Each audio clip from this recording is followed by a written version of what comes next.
Hello dear student, তো দেখো এখানে কি দেওয়া আছে 561 এর মৌলিক উৎপাদকগুলোর যোগফল কত। অর্থাৎ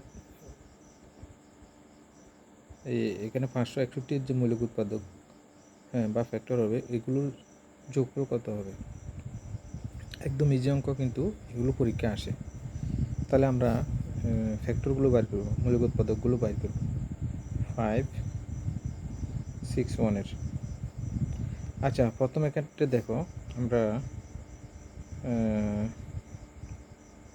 3 দিয়ে ভাগ করব, বা আচ্ছা 11 দিয়ে ভাগ করি।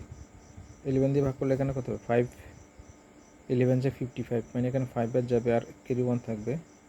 আর 1টা এখানে আসলে 11, তাহলে 11 1 যা 11।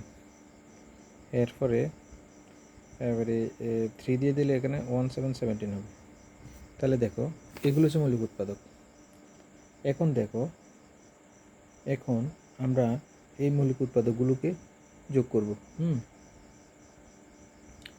তাহলে দেখো এখানে 11 প্লাস 3 প্লাস 17 এগুলো প্লাস করব। তো তারা অঙ্কটা প্রশ্নের মধ্যে তো বলেছে যে উৎপাদকগুলো যোগফল কত হবে।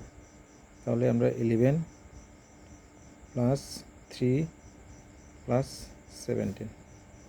আচ্ছা, এখানে দেখো 3 আর 70 প্লাস করলে কত? 20 আর 11 প্লাস করলে 31। তাহলে দেখো, তাহলে এর মৌলিক উৎপাদকগুলোর যোগফল কত হবে? 31।